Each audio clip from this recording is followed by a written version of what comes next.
Hey guys, welcome back to my channel. In this video I'll show you how to buy Steam games with your Visa gift card. Please make sure to watch this video to the very end so you don't miss out on important information and to not make any mistakes. In saying that, let's dive in. Alright guys, launch your Steam app on your PC or laptop or go to the web version. I'm going to use the web version at store.steampowered.com.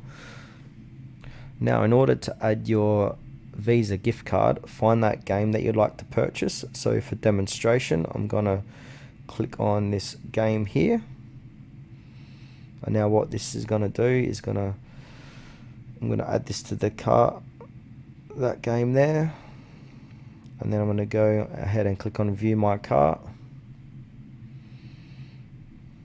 and now I'm going to click on continue to payment.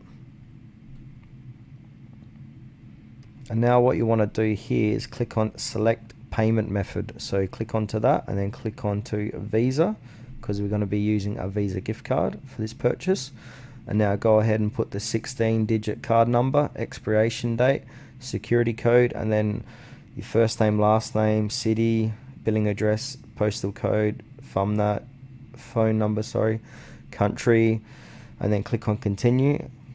Then once that is all done, you'll be able to purchase that game. So yeah, that's it for this video guys, how to buy Steam games with your Visa gift card. Thanks for watching this to the very end. Please consider to like this tutorial and subscribe to our channel if you found it was helpful.